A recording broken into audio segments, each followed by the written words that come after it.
that or no? That should be fine. You think so? Yeah, cold water.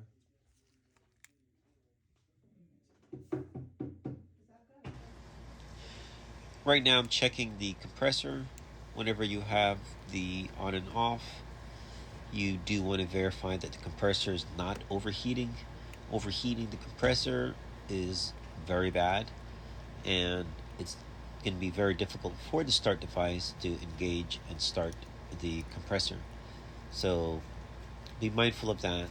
If you don't have a thermometer, you can pretty much put your hand on it. You should be able to keep your hand on it for at least a minute or so.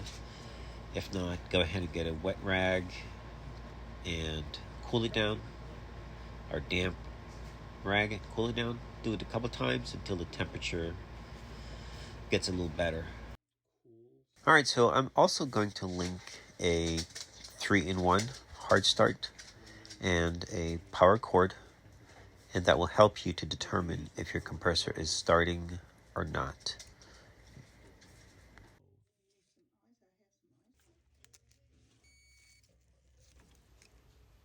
So now we're checking this start relay. Now these start relay or start device, they do operate a little differently than the older version. They actually have a small board on the inside.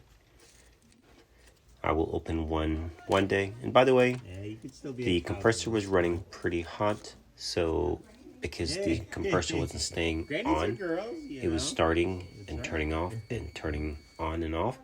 Got hot pretty fast. So, and this happened pretty much a few hours. I was actually at this call within a few hours, and it was a good customer of mine, so I went out there pretty fast, probably like 10-12 hours before. So they do operate differently, so you cannot always check them traditionally. They do have a capacitor. I will actually do a repair in one of these to show you how they work, but they do work differently. So main thing to take away from this, if your fridge is doing the same thing as this unit, compressor turns on for a moment, turns back off, all that is telling you is the unit is not supplying the voltage properly, or the start relay cannot maintain the voltage. This is the new one. There's no power to it, so it does not activate. Now, you will see the difference when the new one is plugged in. Of course, the unit stays running. So that's pretty much how you would do it. Now, don't be alarmed if your compressor is not coming on. It doesn't matter what you do, it's not going to turn on. This is for a start relay, and pretty straightforward, but you will know your fridge will be somewhat cold because the unit is trying to start. It's going on and off, so you will definitely know. I do have videos on checking the compressor if that's the issue, but if you have a bad compressor, the compressor will not start at all. Your fridge is basically going to be warm and not cold. Compressor will be super hot.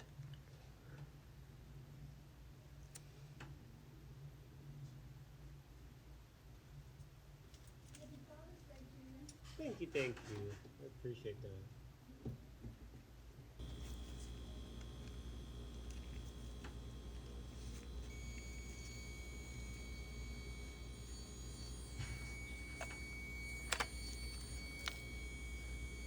You see the difference? All right. Fan is running.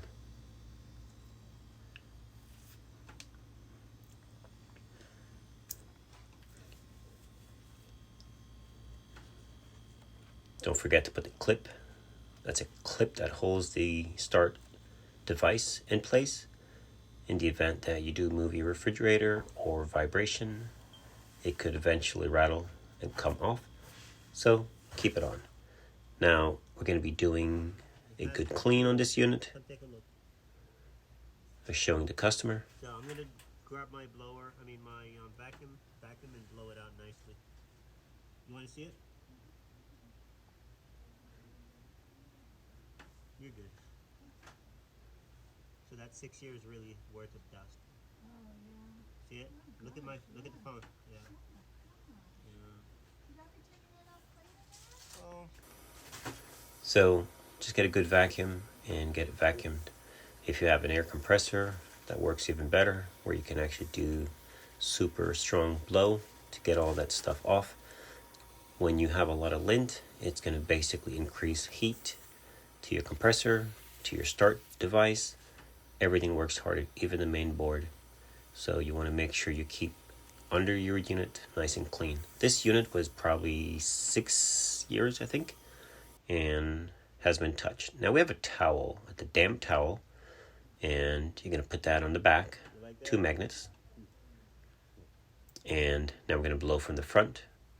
So any lint, hopefully, will be caught, and you can just vacuum it up. Now the vacuum right now we're doing is basically blowing. You flip it around, so instead of it sucking, it's blowing.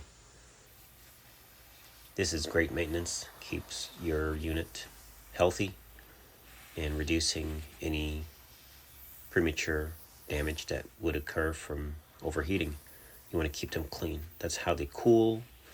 The heat is pulled from your food and is deposited on those coils. So if the fridge cannot dissipate the heat from your food, it's going to increase heat inside of your refrigerator, thus resulting in a warm compartment or not so cold. Now we're going to be raising the fridge on its side. We have what you call a Viking arm. Excellent tool. And we're going to basically go underneath the unit. These are not exactly easy to lift and tilt, so this is for the video. If you do prefer, you want to have someone help you, you sure can. And this is on a Whirlpool unit, and of course you can see the condenser, and we're going to blow all of that.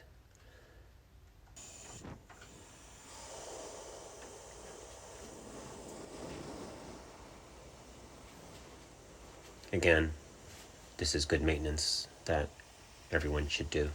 So enjoy the rest of the video. Just follow along. Thanks for watching. Don't forget to like and subscribe.